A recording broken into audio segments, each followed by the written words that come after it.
A falta de respeito com o Vasco antes do Campeonato Brasileiro e até após a primeira rodada apenas prova como a grande maioria das pessoas que consomem o futebol brasileiro não acompanham de fato os clubes da primeira divisão e que muitos profissionais analisam apenas por histórico e até por isso diversos dirigentes cometem erros atrás de erros. A fala do Marcelo Teixeira após a derrota pro Cruz Maltino em São Januário é inacreditável. Não justificando questão física, ausência de jogadores, o Santos tem que vir aqui com o elenco que está hoje aqui enfrentando o Vasco com a vitória e sair com 3 pontos.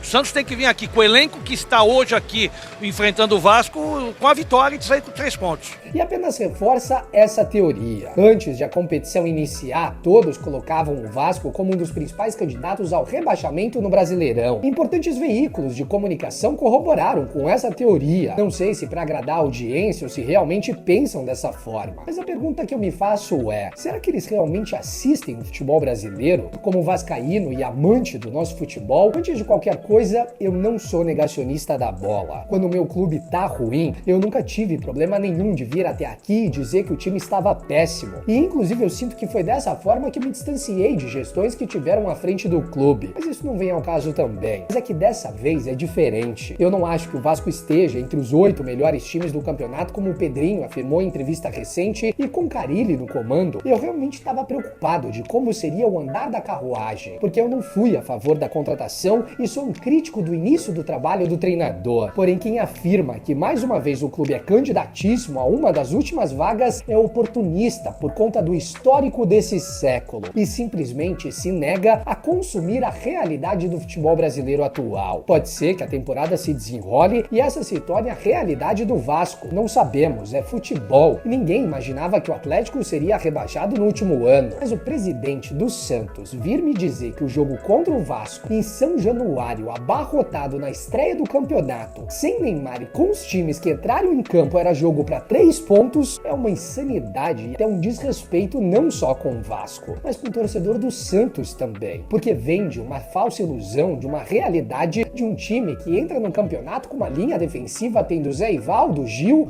e Escobar, que fez um excelente jogo, mas está longe de ser um sistema que tinha a obrigação de vencer o Vasco em São Januário, e o segundo gol sofrido com uma linha de impedimento quase amadora mostra isso muito bem. Se eu não me engano, com falha do próprio lateral no lance. O Vasco não virou a partida por sorte, mesmo tendo mental fraco. O time teve qualidade em algumas valências do jogo para buscar esse resultado. Mesmo com o Peixe tendo um treinador teoricamente mais qualificado e mais badalado, e tendo o melhor jogador entre os 22 que era Rohaiser. E mesmo assim, o Santos não conseguiu vencer. Será que foi sorte? Não foi por um acidente nem por deslize. É porque as pessoas não consomem o futebol mesmo e não entendem o que tem acontecido no Brasil. Julgam o Vasco por gestões amadoras que levaram o time a diversos rebaixamentos. Mas isso não credencia o clube automaticamente a ser um dos candidatos ao rebaixamento. Quem define isso é o campo. E hoje o time tem excelentes peças para construir uma ideia de jogo. Tudo vai depender de Carille. O Vasco ficou em 10º no último ano, mesmo engatando uma sequência de inúmeros jogos sem vencer no segundo semestre. Senão ainda beliscaria uma pré-Libertadores e ainda foi semifinalista da Copa do Brasil, onde só não levou para os pênaltis porque o Hulk achou um único chute dentro de São Januário, onde o Marcelo Teixeira afirmou que era para buscar os 3 pontos, como se fosse uma obrigação. Eu não sou advogado de ninguém e nem costumo ficar fazendo isso, apesar de ser o clube para qual eu torço, mas quem conhece o meu trabalho sabe que eu já tive a oportunidade de acompanhar jogos de todos os times nessa temporada da Elite. O futebol do Vasco era pífio, continua sendo de certa forma e assustava muito no primeiro trimestre. Porém, com as peças que temos à disposição, é difícil dizer que existam tantos times que são obrigados a nos vencer no campeonato, ainda mais jogando dentro da nossa casa, onde perdemos apenas 2 jogos na última temporada e terminamos o ano como os melhores mandantes ao lado do Internacional no Brasileirão. Às vezes é só falta de respeito mesmo, mas jamais devolverei na mesma moeda. Eu espero que seja sempre dentro do campo, como foi na estreia do Brasileirão.